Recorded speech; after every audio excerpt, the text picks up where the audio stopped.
morning to all. Bodo News 24 आव नोंथांमोनखौ बरायबाय। आं नोंथांमोननि एंकर एस आरो दिनैनि फुंबिलिनि खौरांखौ आं नोंथांमोननि सिगाङाव फरायथिनो लादों। आसा खालामो नोंथांमोना खौरांखौ जोबजासे खोनासंगोन। गिबि खौराङावनो दङ गुवाहाटीआव भारा न'आव फरायसानि गोथै देहा मोनदों। गावखौ फोथैना लानायनि सन्देह।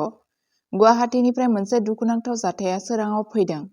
आर्य बिद्यापीठ फरायसालिमानि सेथि बोसोरनि फरायसा जायनि मुंखौ अमिनेश बरा होनना मिथिनाय जादों, शनिबार 18 जानुवारि खालि गावनि भारा न'आव गोथै सह मोनदोंमोन। अमिनेशआ देरगावनि काकदंगानिमोन, जेराव गिबि रिपर्टफोरा गावखौ फोथैनायनि सुबुरुन होयो।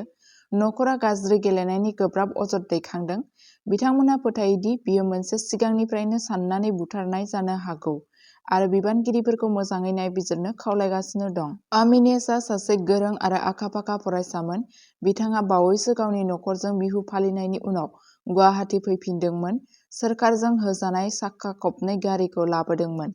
बिथाङा काकदंगा गोजौसिन गेजेरारि फरायसालिनि गाहाय नेहाथारि महरैबो हाबा मावदोंमोन आरो गावनि मेट्रिक आरो हायार सेकेन्डारि मोन्नैबो आनजादाव साबसिन जानानै मोनसे गोहोम गोनां सोलोंथायारि रेकर्ड दंमोन।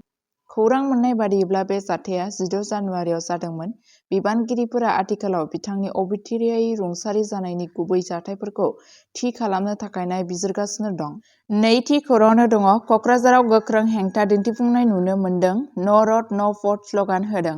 कक्राझार बिधानसभा बियाबनि धलमारानि सिङाव थानाय आसामनि सामारपारानि थागिबिफोरा ओनसोलाव जोबोद गोनांथार लामा थाबैनो लुफुंनो दाबि खालामनानै न' र'ड न' भट स्लगान होनानै गेदेर सोमावसारनाय हाबाफारि लादों। बे हेंथा दिन्थिफुंनाया लामाफोरनि गाज्रि थासारिनि जाहोनाव गोबां बोसोर नेवसिजानाय आरो दुखु खस्थ'नि उनाव फैदों, जाय लामाजों थाबायग्रा आरो दावबायारिफोरनि थाखाय मोनसे मख'जाथाव हेंथा जाबाय। जायगानि सुबुंफोरा जुनियायै नयापारा नासनगुरिखौ सामारपाराजों फोनांजाबग्रा मोनसे लामा बानायनो दाबि खालामगासिनो दं, जाय गोबाव समनिफ्रायनो दाबि खालामबोगासिनो दं।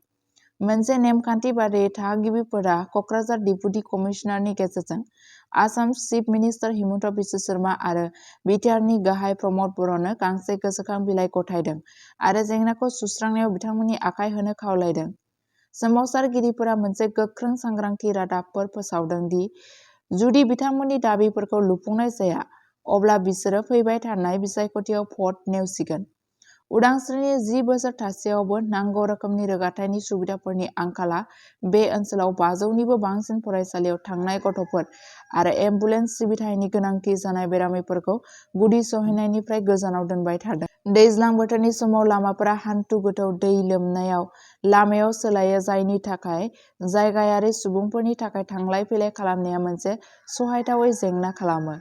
बिसायख'थिनि सिगां लामा लुफुंनाया आबुं जायाब्ला, सोमावसारगिरिफोरा फैबाय थानाय बिटिसि बिसायख'थियाव भट होनायनिफ्राय गोजानाव थानो गोख्रोङै थांखि लादों। थागिबिफोरा बिटिआरनि गाहाय प्रमद बर', जायगानि एमएलए लरेन्स इस्लारि आरो आसाम सोरखारखौ लामा बानायनायाव गोनांथि होनो आरो गोबाव समनि दुखु खस्थ'खौ सुग्लायहोनो खावलायदों।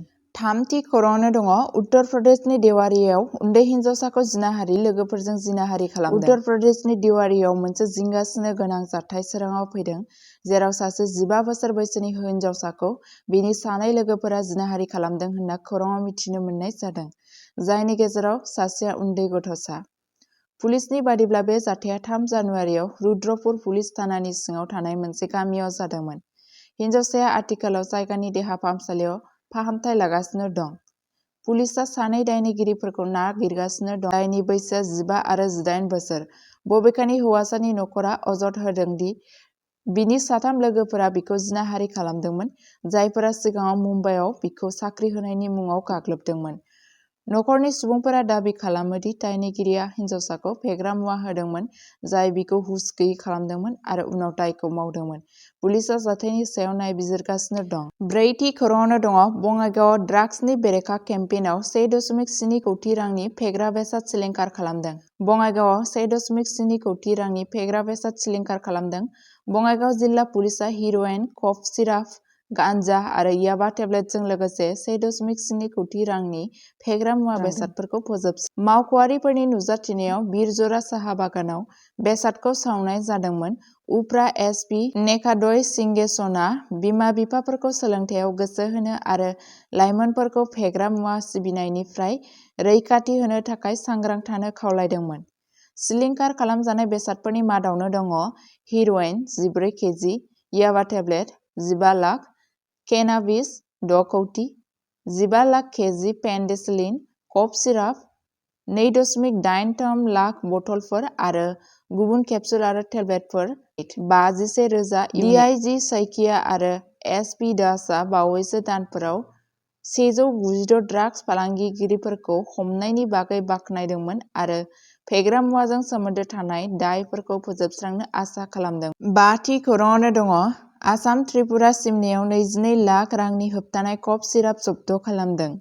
मोनसे मख'जाथाव सिग्रोमनायाव आसामाव सुरैबारि पुलिसआ 22 लाख रांनि गासै 2,200 बथल होबथाजानाय कफ सिराप गोनां 22 कार्टन जब्द खालामो। सोनाब बेंगलनिफ्राय त्रिपुरासिम दावबायनाय रेबथुमनाय नम्बर WV65C2852 गोनां गंसे ट्राकआव सिबिं बेगरनि थफ्लानिफ्राय आयेन बेरेखा कनसाइनमेन्टखौ बोखांनाय जादोंमोन। बे जाथायजों सोमोन्दो थानाय सोनाब बेंगलनि थागिरि रबिउल मुंनि सासे सुबुंखौ हमनाय जादों। आरोबाव नायबिजिरनाया सोलिगासिनो दं। बड' क्राइम निउज 24 खौ नायनायनि थाखाय साबायखर। सानफ्रोमबो बड'लेण्ड आरो बिनि बायजोनि खौरां आरो आपडेटनि थाखाय बड' क्राइम निउज 24 चेनेलखौ अन्नानै नोंथांमोना साबस्क्राइब खालामनानै ला आरो लोगोफोरनोबो शेयार खालामनानै हो। गोजोन्थों।